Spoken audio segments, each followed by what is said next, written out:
Shalom, perkenalkan nama saya Julita Marcella Runo, Fakultas Keperawatan dari Universitas Pembangunan Indonesia Manado. Untuk memenuhi tugas UAS Keperawatan Bencana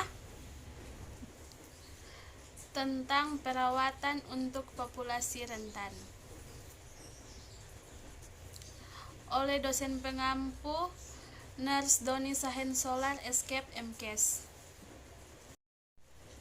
Bencana adalah individu atau kelompok yang terdampak lebih berat diakibatkan adanya kekurangan dan kelemahan yang dimilikinya yang pada saat bencana terjadi menjadi berisiko lebih besar, meliputi bayi, balita, dan anak-anak, ibu yang sedang mengandung atau menyusui, penyandang cacat atau disabilitas, dan orang lanjut usia.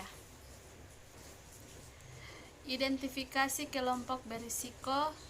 Terdapat individu atau kelompok-kelompok tertentu dalam masyarakat yang lebih rentan terhadap efek lanjut dari kejadian bencana, yang memerlukan perhatian dan penanganan khusus untuk mencegah kondisi yang lebih buruk pasca bencana. Kelompok-kelompok ini diantaranya anak-anak, perempuan, terutama ibu hamil dan menyusui, lansia, individu-individu yang menderita penyakit kronis dan kecacatan. Identifikasi dan pemetaan kelompok berisiko melalui pengumpulan informasi dan data demografi akan mempermudah perencanaan tindakan kesiapsiagaan dalam menghadapi kejadian bencana di masyarakat, yaitu yang pertama bayi dan anak, yang kedua perempuan, yang ketiga lansia, yang keempat individu dengan keterbatasan fisik atau kecacatan. Tindakan yang sesuai untuk kelompok rentan, yaitu untuk mengurangi dampak bencana pada individu dari kelompok-kelompok rentan di atas. Petugas-petugas yang terlibat dalam perencanaan dan penanganan bencana perlu mempersiapkan peralatan-peralatan kesehatan sesuai dengan kebutuhan kelompok-kelompok rentan tersebut. Contohnya, ventilator untuk anak, alat bantu yaitu untuk individu yang cacat, alat-alat bantuan persalinan, dan lain-lain. Kedua, melakukan pemetaan kelompok-kelompok rentan. Yang ketiga, merencanakan intervensi-intervensi untuk mengatasi hambatan informasi dan komunikasi. Yang keempat, menyediakan transportasi dan rumah penampungan yang dapat diakses. Yang kelima, menyediakan pusat bencana yang dapat diakses. Adapun tindakan-tindakan spesifik untuk kelompok rentan akan diuraikan pada pembahasan berikut, yaitu yang pertama, tindakan yang sesuai untuk kelompok berisiko pada bayi dan anak.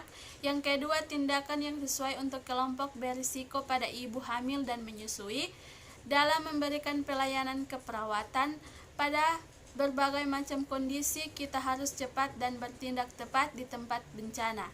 Petugas harus ingat bahwa dalam merawat ibu hamil adalah sama halnya dengan menolong janinnya, sehingga meningkatkan kondisi fisik dan mental wanita hamil, dapat melindungi dua kehidupan, ibu hamil dan janinnya.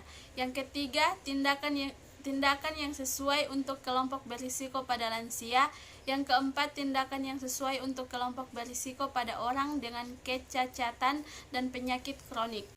Sumber daya yang tersedia di lingkungan untuk kebutuhan kelompok berisiko untuk mengurangi dampak yang lebih berat akibat bencana terhadap kelompok-kelompok berisiko saat bencana, baik ini dampak jangka pendek maupun jangka panjang, maka petugas kesehatan yang terlibat dalam penanganan bencana perlu mengidentifikasi sumber daya apa saja yang tersedia di lingkungan yang dapat digunakan saat bencana terjadi, di antaranya yaitu terbentuknya desa siaga dan organisasi kemasyarakat yang terus mensosialisasikan kesiapsiagaan terhadap bencana, terutama untuk area yang rentan terhadap kejadian bencana.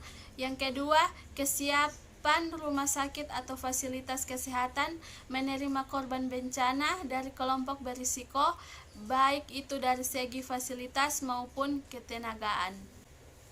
Lingkungan yang sesuai dengan kebutuhan kelompok berisiko setelah kejadian bencana adalah penting sesegera mungkin untuk menciptakan lingkungan yang kondusif yang memungkinkan kelompok berisiko untuk berfungsi secara mandiri sebagaimana sebelum kejadian bencana. Terima kasih dan mari bergabung bersama kami di Universitas Pembangunan Indonesia, khususnya Fakultas Keperawatan UNPI Manado.